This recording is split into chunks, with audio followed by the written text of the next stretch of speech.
Moroi shamwari dzangu. Welcome kunguva yerubatsiro TV. Nzvimbo yako yekunyaradzwa, rubatsiro uye hope.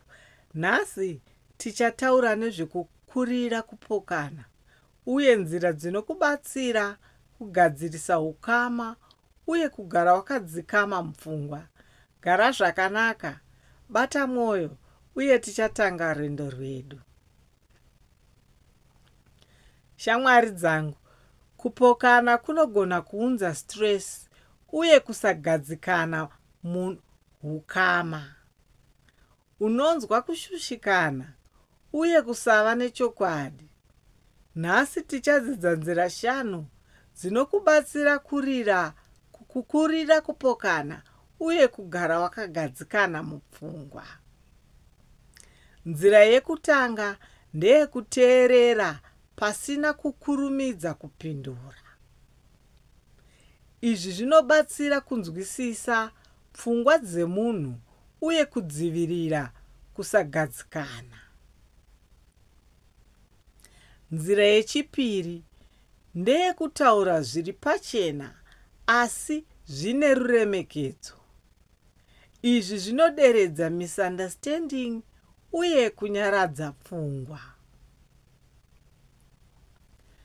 Nzira yechitatu ndeyekutsvaga compromise kana solution inogutsa munhu wese.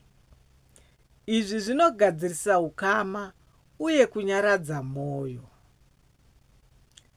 Nzira yechina ndeyekudzidza kuregerera uye kusiya zvemashure.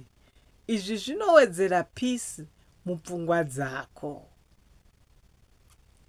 Nzira dzechishanu ndeyekushandisa time out kana pause kana kupokana kwanyanya. Izvi zvinodzivirira kusagadzikana kukuru uye kunyaradza pfungwa. Shamwari dzangu, idzi ndidzo nzira 5 dzinokubatsira kukurira kupokana uye kugara wakadzikama mupfungwa.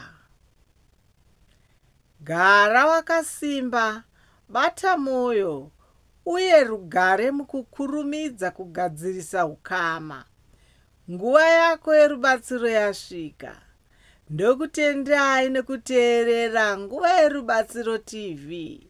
Subscribe kuti uwane guidance, motivation uye real life solutions.